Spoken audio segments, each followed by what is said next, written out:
रीट परीक्षा 2020 में भाग ग्रहण कर रहे सभी संभागियों को मेरी शुभकामनाएं। सभी को सादर नमस्कार। आज मैं जो विकास को प्रभावित करने वाले तत्व इस बिंदु पे इस वीडियो को लेके आया हूँ, उसके पीछे मेरा सीधा सीधा उद्देश्य है कि रीट के संदर्भ में केवल विकास को प्रभावित करने वाले तत्वों की बात नहीं की गई है, वहाँ उसको सीमित करते हुए केवल परिवार एवं विद्यालय के संदर्भ में बात करनी है और उनका अधिगम से कैसे संबंध है, इस चीज़ पे बात करनी है। अधिकतर गाइड्स में, अधिकतर पठन सामग्री में मैंने देखा है कि लंबी चौड़ी विकास को प्रभावित करने वाले तत्वों की बात तो कर लेते हैं, पर खास परिवार एवं विद्यालय के संदर्भ में बात कर नहीं की जाती और साथ ही अधिगम से उनका क्या संबंध है, इस विषय में वहाँ कुछ भी ऐसे बिंदु या ऐसी सामग्री समाहित नहीं की जाती। मैंने अक्सर गाइड्स में देखा है, हो सकता है किसी विद्वान ने कहीं शामिल किया हो, तो मैं इसी दृष्टि से इस बिंदु को विशेष जो रीट का पाठ्यक्रम जितना निर्धारित करता है उसी सीमा में विस्तार करके आपके सामने प्रस्तुत कर रहा हूँ। तो अपन चलते हैं सीधे अपनी अच्छी और नवीनतम अध्ययन सामग्री की तरफ। अपन परिवार और विद्यालय के संदर्भ में बात करेंगे विकास को प्रभावित करने वाले तत्वों की। अतः सबसे पहले जानना आवश्यक ये है कि परिवार है क्या। तो परिवार सबसे पुराना और मौलिक मानव समूह है। पारिवारिक ढांचे का विशिष्ट रूप एक समाज से दूसरे समाज में भिन्न हो सकता है और होता है, पर सब जगह परिवार के मुख्य कार्य हैं बच्चों का पालन करना, उसे समाज की संस्कृति से परिचित कराना, सारांश में उसका सामाजिकरण करना। अर्थात अपन सारभूत देखें तो परिवार का सीधा सीधा जो मुख्य कार्य है वो बालक को सामाजिक बनाना, अर्थात उसका सामाजिकरण करना होता है। ऐसा मानना है यंग एवं मेक का।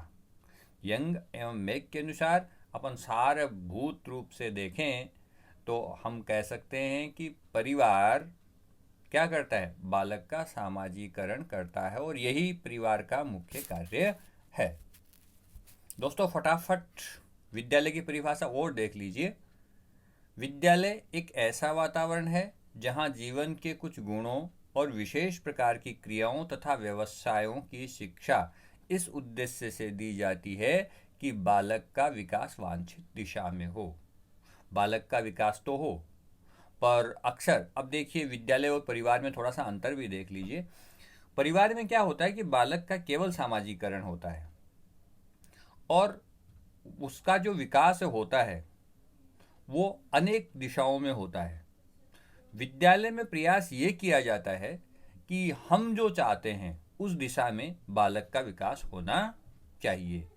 यदि बालक का विकास कहीं विपरीत दिशाओं में हो रहा है तो हम विभिन्न प्रकार की मनोवैज्ञानिक पद्धतियों के माध्यम से, अपने तौर तरीकों के माध्यम से उसकी दिशा मोड़ने का प्रयास करेंगे। अर्थात हम ये चाहेंगे कि विद्यालय जो है वो इस मुख्य कार्य को स्वीकार करे कि बालक का विकास वांछित दिशा में हो। ये परिभाषा जॉन डीवी के अनुसार है और जो जॉन डीवी जो हैं वो शिक्षा जगत के माने चुने शिक्षाविद और साइकोलॉजिस्ट हैं। अब अपन विद्यालय और परिवार के बारे में सामान्य तौर पे जानने के बाद कि परिवार क्या है और विद्यालय क्या है, उसके बाद अपन सीधे सीधे अपने बिंदु पे आते हैं। ये देखिए इस स्लाइड में आप देख पा रहे हैं कि विद्यालय के संदर्भ में जो विकास को प्रभावित करने वाले तत्व हैं वो दाहिनी तरफ के स्तंभ में हैं और परिवार के संदर्भ में जो विकास को प्रभावित करने वाले तत्व हैं वो बाईं तरफ के स्तंभ में हैं। तो हम परिवार के संदर्भ में विकास को प्रभावित करने वाले जो तत्व हैं उनके बारे में देखते हैं एक बार।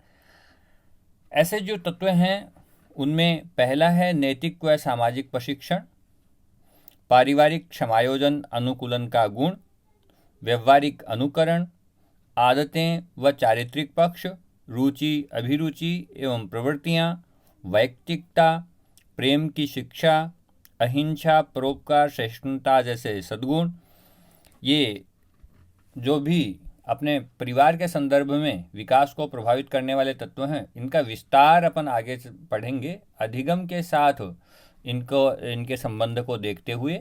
और ऐसे ही विद्यालय के संदर्भ में भी 9 ऐसे तत्व हैं। परिवार के संदर्भ में 8 थे। विद्यालय के संदर्भ में 9 ऐसे तत्व हैं।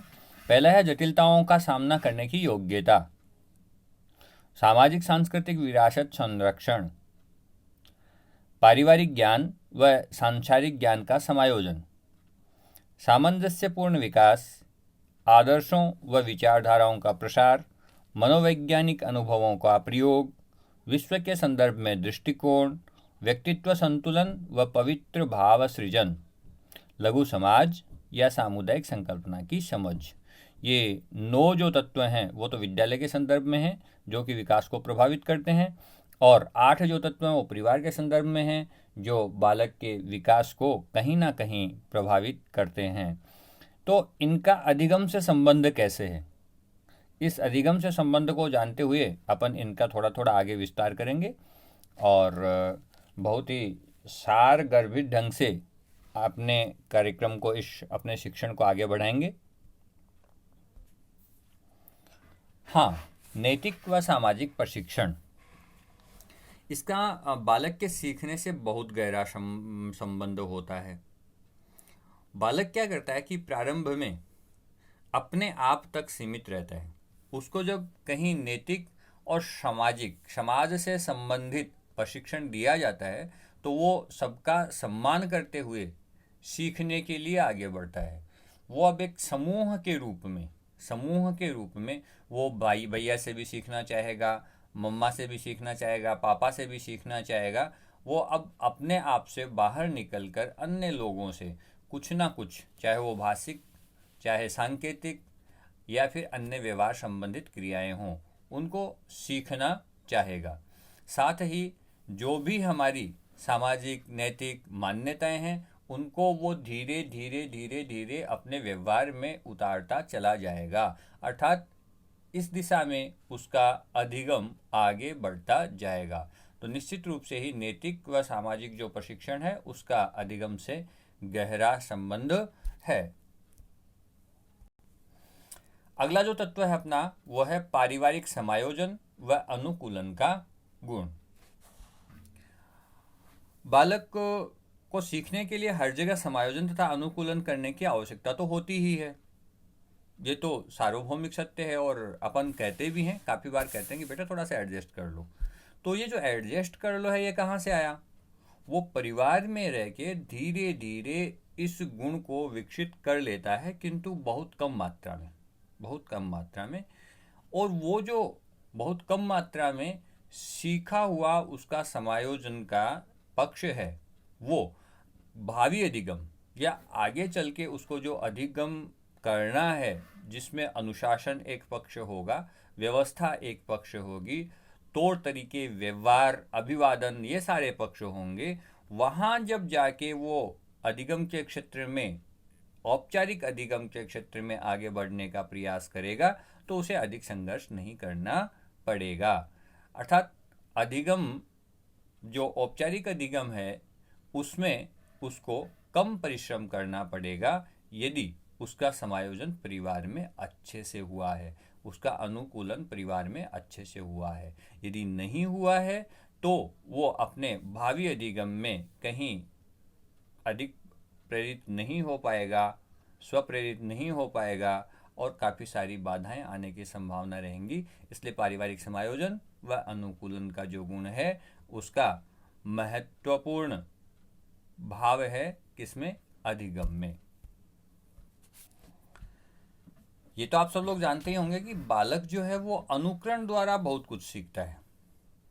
वो व्यवहार भी अनुकरण द्वारा ही सीखता है। आप उसको नमस्ते करना सिखाते हैं, आप उसको राम राम करना सिखाते हैं। जब छोटा सा बालक दोनों हाथ जोड़ के राम राम और नमस्ते जैसी मुद्रा बना के वो अपने होठों से अपनी भाषा में कुछ ऐसा स्वर निकालता है जो कि वास्तव में राम राम या नमस्ते नहीं होता, अलग ढंग का सा स्वर निकलता है, परंतु वो आपका अनुकरण करने का भरसक प्रयत्न करता है। ऐसी स्थिति में जब उसके मांसपेशियों में, उसके मस्तिष्क में, उसकी वाणी में आपका अनुकरण करने की क्षमता आ जाती है, योग्यता आ जाती है, तो फिर वो भविष्य में औपचारिक या अनौपचारिक दोनों ही प्रकार के अधिगम जब करता है तो उसमें पीछे आए हुए परिवर्तन, आई हुई योग्यताएं कहीं महत्वपूर्ण भूमिका निभाती हैं और वो व्यवहारिक अनुकरण में दिन प्रतिदिन दक्ष होता जाता है। बच्चे की आदतों और चरित्र का भी अधिगम पे निश्चित रूप से ही प्रभाव होता है। यहाँ मैं एक उदाहरण के द्वारा समझाना चाहूँगा। समझ लीजिए कि बच्चे में यदि समय पे काम करने की जो आदत है उसका विकास हो गया तो वो अपने समय पे अपने सारे काम करता रहेगा।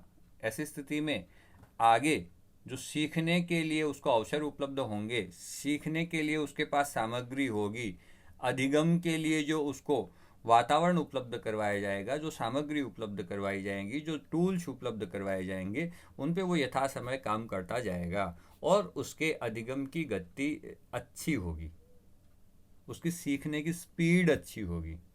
किंतु यदि उसकी यही आदत विपरीत हुई और कहीं बुरी आदत के ढंग से हुई कि वो समय पे अपना काम नहीं करता और उसमें समय पे अपने काम करने की आदत नहीं है, ऐसी स्थिति में क्या होगा कि बच्चा धीरे धीरे धीरे धीरे पिछड़ता जाएगा, क्योंकि वो किसी काम को समय पे नहीं करेगा। और ऐसे चलते चलते चलते चलते जब उसके पास बहुत सारा काम सीखने के लिए होगा और वो कहीं भ्रमित होने लगेगा कि मुझे पहले कौन सा करना चाहिए, ऐसी स्थिति में उसकी सीखने की गति बहुत ही अधिक धीमी हो जाएगी और उसकी अधिगम प्रक्रिया बाधित होगी। वैसे ही आदत जो है, आदतों का समूह कहीं अपन चरित्र कह सकते हैं। तो अब यदि उसमें बहुत सारी ऐसी आदतें हो गई तो उसका चरित्र है वो कहीं बुरा हो गया। और अपन काफ़ी बार ऐसा कहते भी हैं कि इसका चरित्र अच्छा नहीं है। और अच्छे चरित्र वाले स्कूल में या परिवार में बढ़िया से सीख पाते हैं और जिनका चरित्र अच्छा नहीं है वो जल्द ही बहुत कम उम्र में समाज विरोधी गतिविधियों में लिप्त हो जाते हैं और उनका सही दिशा में अधिगम रुक जाता है। रुचि, अभिरुचि एवं प्रवृत्तियाँ, ये जो पक्ष है इसका बच्चों के विकास में और सीखने में बहुत ही महत्वपूर्ण भूमिका निर्वहन करते हैं, ये तीनों चीज़ें ही। अब देखिए, यदि बच्चा कहीं यंत्रों में ज़्यादा रुचि रखता है, मशीनरी से वो ज़्यादा प्रेम करता है, उनके साथ ज़्यादा समय बिताता है, तो ऐसी स्थिति में हमारे समझ में मनोवैज्ञानिक ढंग से ये आ जाता है कि ये बच्चा जो है वो कहीं यांत्रिक चीज़ों से ज़्यादा जुड़ाव रखता है, उसके ये सारी चीज़ें ज़्यादा समझ में आती हैं, यानी इसका जो अधिगम का क्षेत्र है वो यांत्रिक है। तो उसको उस तरफ हमें अधिक अग्रेसित करना चाहिए, उसको अभिप्रेरणा मिलनी चाहिए वो सारे काम करने के लिए, उसको दिशा मिलनी चाहिए जिससे कि बच्चा कुंठित ना हो, उसको वहाँ प्रताड़ना या रोक नहीं मिलनी चाहिए। वैसे ही यदि कोई बच्चा कहीं स्केच अच्छा बनाता है, चित्रकारी अच्छी करता है, तो उस दिशा में उसको अभिप्रेरणा मिलनी चाहिए। उसकी रुचि और अभिरुचि और उसकी प्रवृत्तियों को ध्यान में रखते हुए उसके जो अधिगम का क्षेत्र है वो अपने को निश्चित करना चाहिए और उस अधिगम क्षेत्र में उसको अभिप्रेरित करना चाहिए, बशर्ते वो क्षेत्र हो कहीं अच्छे अधिगम का, कहीं सकारात्मक अधिगम का, नकारात्मक अधिगम नहीं होना चाहिए। बालक परिवार में अर्थात अपने लोगों के बीच में रहकर स्वयं के बारे में अपने विचार विकसित कर लेता है। वो अपनी वस्तुओं के बारे में, अपने अस्तित्व के बारे में, अर्थात अपने परिवार में उसकी जगह क्या है इसके बारे में, और अपनी निजता के बारे में, क्या बातें उसे छुपानी हैं, क्या आपको बतानी हैं। ये सारी चीज़ें बच्चा जो है वो अपनी समझ विकसित कर लेता है, और आगे चलकर यही सारी चीज़ें उसके औपचारिक और अनौपचारिक दोनों ही प्रकार के अधिगम में अत्यंत सहायक होती हैं, उसके सीखने में सहायक होती हैं। आहा, प्रेम की शिक्षा, ये बच्चे के लिए बहुत ही महत्वपूर्ण विषय है। प्रेम की शिक्षा सर्वप्रथम जो बालक प्राप्त करता है वो अपनी माँ से प्राप्त करता है, क्योंकि माँ का बालक से और बालक का माँ से अत्यधिक प्रेम होता है। धीरे धीरे उसका विस्तार होता है, फिर वो अपने कुटुंबीजन जो परिवारजन हैं उनसे प्रेम करता है।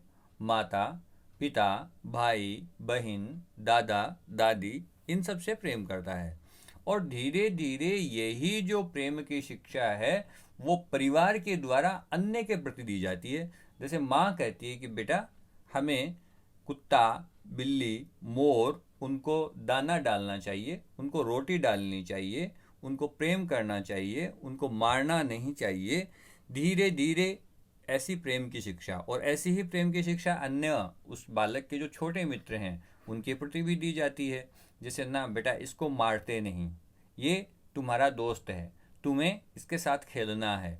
ऐसी शिक्षाएं जो परिवार में प्राप्त होती हैं वो आगे चलकर प्रकृति के प्रति और अपने आसपास विचरण कर रहे, जीवन कर रहे अन्य व्यक्तियों के प्रति प्रेम के भावना को विकसित करता है, और वो धीरे धीरे क्या होता है कि उस बालक के व्यवहार में आ जाता है, जिससे उस बालक की जो संवेदनाएं हैं, दूसरों के प्रति उसके भाव हैं, वो भली भांति विकसित हो पाते हैं। अहिंसा, परोपकार, सहिष्णुता जैसे सद्गुण, कई सारे सद्गुण हैं। मैंने यहाँ 3 शब्दों को शामिल कर लिया है, बाकी कह सकते हैं कि बालक में सद्गुणों का विकास। तो जो बालक है उसमें मानवता का विकास करने के लिए सारे के सारे मानवीय गुण होने चाहिए।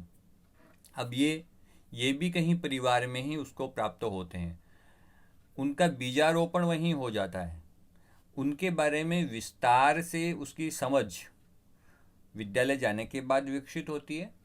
कई सारे भ्रमण करने के बाद, कई सारे धार्मिक स्थल देखने के बाद, कई सारे चिकित्सकीय स्थल देखने के बाद, शैक्षणिक संस्थानों में जाने के बाद विकसित होती है, पर बीजारोपण परिवार से होता है। ध्यान रखिएगा कि सद्गुण जितने भी हैं उनका बीजारोपण परिवार से होता है। अच्छा, व्यक्तित्व जो है वो क्या है? इन सद्गुणों का एक समूह है। इन संपूर्ण सद्गुणों का एक समूह है व्यक्तित्व, जो कि अधिगम को स्वार्थ से भिन्न संतुलित करने में अपना महत्वपूर्ण पक्ष रखता है। स्वार्थ, अच्छा, स्वार्थ यहाँ बालक के संदर्भ में जो स्वार्थ वाली बात आती है वहाँ आप देखिए कि वो प्रारंभ में बालक क्या करता है, जो भी चीज़ उसके पास रहती है वो उसके प्रति इतना आसक्त होता है, वो उसके प्रति इतना स्वार्थी होता है कि दूसरे को किसी भी प्रयास के बाद देना नहीं चाहता। कई बार अपन बालक से कहते हैं कि ला ये चीज़ मुझे दे दे, मैं तुझे इसके बदले ये दूंगा, या फिर ये चीज़ मुझे नहीं देगा, ऐसी स्थिति में मैं तुम्हें अगली बार कोई मिठाई या बिस्किट ऐसा नहीं दूंगा, तो भी वो बालक नहीं देता है। अर्थात उसमें स्वार्थ भावना की प्रबलता होती है। किंतु धीरे धीरे ये जो गुण आने शुरू होते हैं तो उससे जो स्वार्थ से भिन्न संतुलन होना शुरू हो जाता है, और थोड़ा थोड़ा थोड़ा थोड़ा करके वो संतुलित हो जाता है। और फिर जब बालक किसी भूखे को देखता है तो उसके प्रति उसके मन में दया भाव उमड़ पड़ता है, वो अपनी खाने की चीज़ें उसको देने के लिए तैयार हो जाता है, क्योंकि उस समय तक उसमें सद्गुणों का बीजाधान हो चुका है और स्वार्थ से भिन्न उसमें एक संतुलन की स्थिति आ गई है कि नहीं, दूसरा व्यक्ति भी यदि भूखा हो तो हमें उसके प्रति दया भाव रखना चाहिए।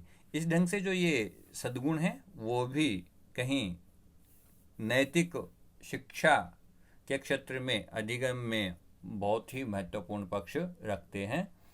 चलिए अपन अब चलते हैं जो विद्यालय के संदर्भ में विकास को प्रभावित करने वाले तत्व हैं और उनका जो अधिगम से संबंध है उसके बारे में चिंतन करते हैं। तो उसमें जो पहला और महत्वपूर्ण तत्व है वो है जटिलताओं का सामना करने की योग्यता। अब बालक जो है वो विद्यालय में आ चुका है। अब हम विकास को प्रभावित करने वाले तत्वों की विद्यालय के संदर्भ में बातचीत करेंगे। तो अपन ने देखा कि परिवार में बालक जो है वो विभिन्न प्रकार की सहजताएं कल्पित होती हैं उसके प्रति। यानी उसको यदि पानी की ज़रूरत होती है तो मम्मा अपने आप पिला देती है। जब किसी अन्य चीज़ की ज़रूरत होती है तो उसके परिवारजन उसे उपलब्ध करवा देते हैं, उसे नहला देते हैं, खाने के बाद उसके हाथ वो स्वयं धो देते हैं। किंतु विद्यालय में के आने के बाद उसको कई सारी विपरीत परिस्थितियों का सामना करना पड़ता है। उसे खाना भी स्वयं खाना पड़ता है, उसको बैठने के लिए जो निर्देश मिलते हैं उसी ढंग से बैठना पड़ता है। तो वो वहाँ आके थोड़ी सी जटिलताओं में ढलता है, थोड़ी सी व्यवस्थाओं में ढलता है। इस प्रकार से उसमें स्वयं कार्य करने की प्रवृत्ति आ जाती है, वो कार्यों को स्वयं करने लगता है और वहाँ के वातावरण में, विद्यालय के वातावरण में समायोजन करना सीख जाता है। अर्थात उसमें जटिलताएं जो हैं, जो जीवन में जटिलताएं हैं, उनका सामना करने की योग्यता का बीजाधान होता है, बीजारोपण हो जाता है और वो धीरे धीरे अपने आप को अनुशासन में रहते हुए अधिगम प्रक्रिया के लिए तैयार कर लेता है, अर्थात कक्षा के लिए तैयार कर लेता है। तो इस ढंग का विकास उसमें होता है और वो अधिगम की तरफ अभिप्रेरित होता है। इस ढंग से इस तत्व का महत्वपूर्ण स्थान है। अपन अगले तत्व की तरफ देखते हैं। सामाजिक सांस्कृतिक विरासत का संरक्षण। यदि परिवार में कहीं बात हुई होगी तो सामाजिक और सांस्कृतिक विरासत के बारे में हुई होगी, उसके संरक्षण के बारे में बहुत ज़्यादा शिक्षा परिवार में मिल पाना, परिवार में उसके संरक्षण के बारे में सीख पाना संभव नहीं होता है। विद्यालय में जब वो आ जाता है तो उसको अपनी सामाजिक और सांस्कृतिक विरासत के संरक्षण के बारे में बताया जाता है और उसके आसपास जितने भी विरासत के सांकेतिक व प्रत्यक्ष स्रोत हैं उससे उनको परिचित करवाया जाता है, जिसमें बालक जो है उसमें सांस्कृतिक और सामाजिक विरासत के बारे में जानने की और ज़्यादा ललक पैदा हो जाती है। यानी वो उन सारी चीज़ों के पक्षों को जानने के बारे में और अधिक आगे बढ़ने का प्रयास करता है, उनके संरक्षण के उपाय जानने के बारे में और अधिक आगे बढ़ता है। इस ढंग से उसके अधिगम के प्रति उसकी जो गति है वो बढ़ जाती है। ये भी उसके अर्थात बालक के व्यवहारिक विकास में महत्वपूर्ण तत्व है कि पारिवारिक ज्ञान व सांसारिक ज्ञान का समायोजन। जो विद्यालय है वो मध्य की कड़ी होती है परिवार में जो बालक ने व्यवहार किया है, जो ज्ञान प्राप्त किया है उसके, और बाहर जो सांसारिक ज्ञान और व्यवहार है उसके बीच की कड़ी जो है वो विद्यालय में सीखा गया व्यवहार, विद्यालय में किया गया अधिगम है। इसलिए मैं यहाँ कहना चाहूँगा कि परिवार में बालक अपने मन मर्जी का भिन्न प्रकार का व्यवहार करता है। ये जो आप स्लाइड देख रहे हैं ये सारे मेरे ही शब्द हैं, मैंने स्वयं ने आप सबके लिए तैयार किए हैं, इसलिए मैं मेरे शब्दों को दोहरा रहा हूँ। परिवार में बालक अपने मन मर्जी का भिन्न प्रकार का व्यवहार करता है। उसको उसकी मर्जी के मुताबिक या उसकी जिद के मुताबिक सारी चीज़ें प्राप्त हो सकती हैं, किंतु क्या बाहर बाजार में, विद्यालय में, चिकित्सालय में ऐसा हो सकता है? शायद नहीं हो सकता। इसलिए उसके जो समायोजन का कार्य करता है वो विद्यालय करता है, उसमें विद्यालय की भूमिका रहती है। उसमें इस समायोजन के गुण का जो विकास करता है वो विद्यालय करता है। अतः पारिवारिक ज्ञान और सांसारिक ज्ञान के मध्य की कड़ी जो है वो विद्यालय है। तो भिन्न प्रकार का व्यवहार करता है, किंतु सांसारिक ज्ञान भिन्न प्रकार का होता है। वहाँ उसे अनुशासन में रहकर संतुलित व्यवहार करना पड़ता है और इन दोनों प्रकार के व्यवहारों को जोड़ने की जो बीच की कड़ी है वह विद्यालय है। वहाँ इन दोनों प्रकार के व्यवहारों का समायोजन सिखाया जाता है। जो कि बालक को स्थानिक व्यवहार के प्रति अग्रसर करता है। स्थानिक व्यवहार का तात्पर्य ये है कि कौन से स्थान पे क्या व्यवहार करना चाहिए, कहाँ दौड़ना चाहिए, कहाँ बैठना चाहिए, कहाँ नमस्ते करनी चाहिए, कहाँ रोना चाहिए, कहाँ हंसना चाहिए, ये सारे स्थानिक व्यवहार हैं। वो किस स्थान पे क्या व्यवहार करे, ये सारी शिक्षा विद्यालय से प्रारंभ हो जाती है। परिवार में मेरी दृष्टि से बालक के शारीरिक विकास पर ध्यान दिया जाता है और उसके प्रारंभिक जो भाषाई विकास पे ध्यान दिया जाता है। जो परिवार की सामान्य भाषा होती है बिना किसी व्याकरण के नियमों के। किंतु विद्यालय में आने के बाद औपचारिक अध्ययन पे ध्यान दिया जाता है, उसकी पाठ्य सहगामी क्रियाओं पे ध्यान दिया जाता है, उसकी कलात्मक, रचनात्मक एवं व्यावसायिक शिक्षा उसके स्तर को देखते हुए। यदि प्रारंभिक स्तर पर शिक्षा की बात कर रहे हैं तो वहाँ उस ढंग की शिक्षाएं होंगी। थोड़ा सा ऊपर के स्तर की उच्च प्राथमिक की बात करेंगे तो वहाँ उस ढंग की बात करेंगे। तो बच्चे के उम्र को लेके, उसके सीखने की गति को लेके, सीखने की क्षमता को लेके इन सारी चीज़ों पे बात की जा सकती है। तो वहाँ कलात्मक, रचनात्मक एवं व्यावसायिक शिक्षा की कोई व्यवस्था नहीं होती है। कहाँ नहीं होती है? परिवार में। किंतु विद्यालय में इन सारी चीज़ों का सामंजस्य बैठाकर बालक का विकास किया जाता है, जिसको हम सर्वांगीण विकास कहते हैं। यानी बालक का हर दृष्टि से विकास करने का प्रयास किया जाता है। कहाँ? विद्यालय में। वहाँ सामंजस्यपूर्ण विकास होता है। प्रत्येक व्यवहार के विकास के लिए वहाँ कुछ ना कुछ समय निश्चित होता है। संपूर्ण समय में बच्चे के व्यवहार को, उसमें हो रहे विकास को ऑब्जर्व किया जाता है, उसका ध्यान रखा जाता है, उसको मापा जाता है, उसको आकलित किया जाता है, जबकि परिवार में ऐसा कहीं नहीं होता है। तो विद्यालय के संदर्भ में सामंजस्यपूर्ण विकास है, वो भी कहीं बालक के विकास को प्रभावित करता है। हाँ, ये जो तत्व 5 है, आदर्शों व विचारधाराओं का प्रसार, ये भी बालक के विकास में महत्वपूर्ण पक्ष रखता है।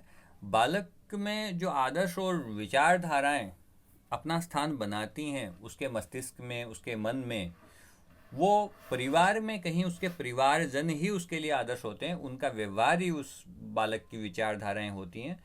यदि पिता को वो अपना आदर्श मानता है तो पिता के जो कार्य व्यवहार हैं वो सारे के सारे उसकी विचारधाराएं होंगी। उसका बोलचाल का तरीका, उसमें जो विचार करने का तरीका बालक के स्तर के अनुसार, वो सारे के सारे पिता की तरफ आकृष्ट होते हुए होंगे।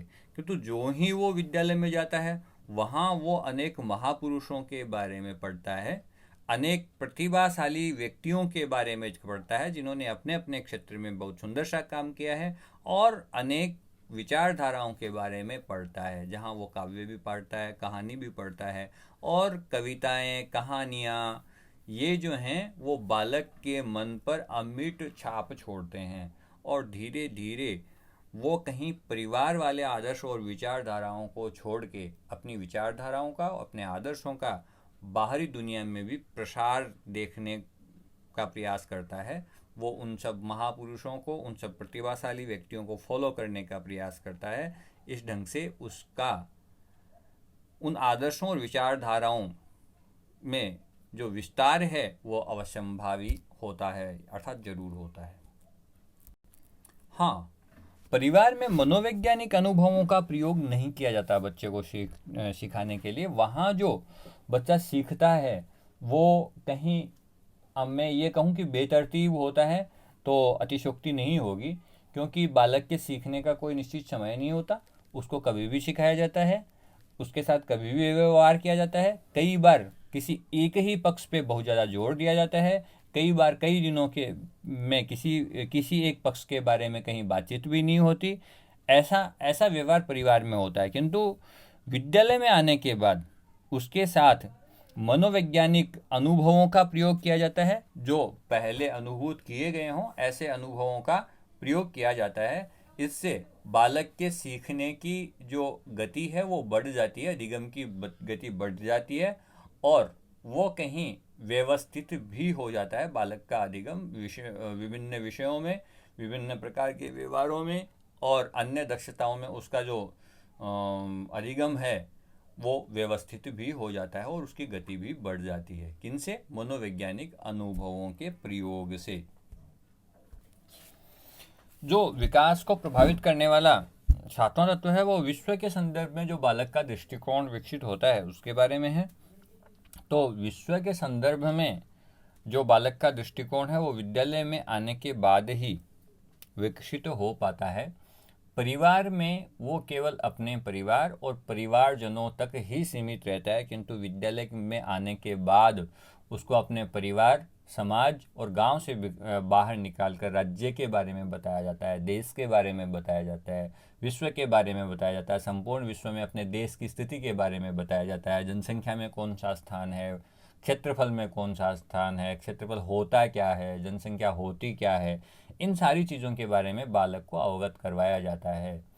और वह कहीं जो परिवार में रहते हुए केवल अपने गांव के नाम तक जानता था, उसका वो अपने राज्य के नाम, अपने जिले के नाम और अपने देश और विश्व के अन्य देशों के नामों तक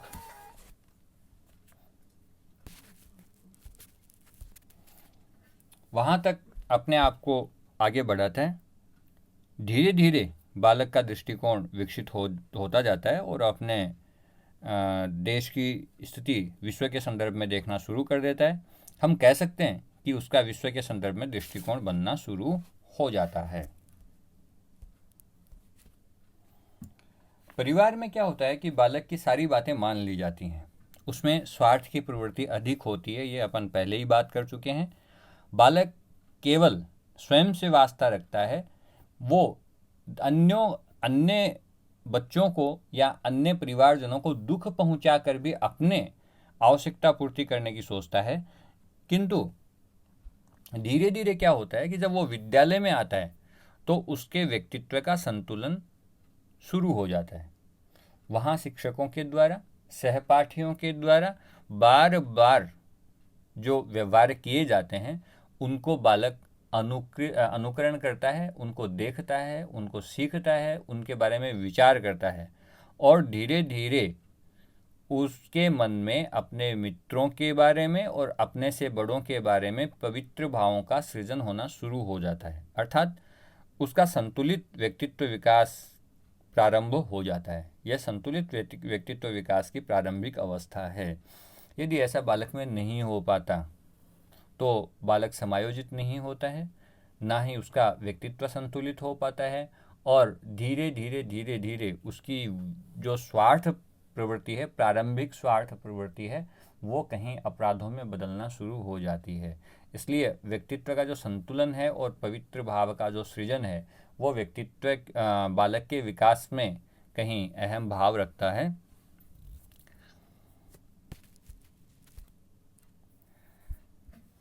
विद्यालय में आकर बालक में लघु समाज या सामुदायिक संकल्पना की समझ बढ़ जाती है। वो परिवार को छोड़कर बाहर के जो आसपास के परिवार हैं, अपने जाति के, अपने समाज के, अपने रिश्तेदारों के जो परिवार हैं वो भी अपने हैं ऐसा बालक समझना शुरू कर देता है और अपने लिए एक निश्चित से समाज का दायरा निश्चित कर लेता है, समुदाय का दायरा निश्चित कर लेता है और उसके मन में अपने परिवार से आगे बढ़ के एक छोटी सी संकल्पना बनने लगती है और वो समुदाय और समाज की संरचना को समझने लगता है। उसके प्रति उसकी जो समझ है वो विकसित होना शुरू हो जाती है। इस ढंग का अधिगम बच्चे में प्रारंभ हो जाता है जो विद्यालय में आने के बाद ही संभव होता है। वहाँ जब उसे बताया जाता है पर्यावरण शिक्षा में समाज के बारे में, समुदाय के बारे में और वहाँ जो घटित होने वाली घटनाएं हैं, प्रक्रियाएं हैं, तौर तरीके हैं, उनके बारे में बताया जाता है, तो उसके मन में कहीं एक समुदाय और समाज की स्पष्ट सी संरचना आकृत होती है और उस संरचना और उस संकल्पना के प्रति उसकी समझ विकसित होती है। तो मित्रों, ये आज अपना जो विषय था विकास को प्रभावित करने वाले तत्व, विशेष रूप से परिवार एवं विद्यालय के संदर्भ में एवं अधिगम से उनका संबंध। पे अपनी चर्चा आज यहीं समाप्त होती है। मैं आपसे निवेदन करूंगा कि यदि ये वीडियो आपको अच्छा लगा तो आप हमारे चैनल चाणक्य ऑनलाइन एजुकेशन को सब्सक्राइब जरूर कर लें, क्योंकि मैं नियमित और क्रम से, ध्यान दीजिएगा मेरे शब्दों पे, नियमित और क्रम से ऐसी जो अध्ययन सामग्री है उसको विकसित करके आपके समझने के ढंग से तैयार करके परोसता रहूँगा। इसलिए आप चाणक्य ऑनलाइन एजुकेशन जो मेरा चैनल है उसको सब्सक्राइब जरूर कर लें। हाँ, ये बता देता हूँ मैं कि आज जो अपन ने विकास को प्रभावित करने वाले तत्व हैं उनके बारे में चर्चा की। अगला जो अपना विषय होगा वो होगा वंश, कर्म एवं वातावरण की भूमिका। वंश, क्रम एवं वातावरण की भूमिका, इस पे अपन चर्चा करेंगे। और यदि आप कहीं हमसे व्हाट्सएप पे जुड़ना चाहते हैं तो हमने एक ग्रुप बना रखा है, रीड टारगेट ग्रुप। उसमें आप नीचे दिए गए लिंक से जुड़ सकते हैं। धन्यवाद मित्रों, अगली मुलाकात तक।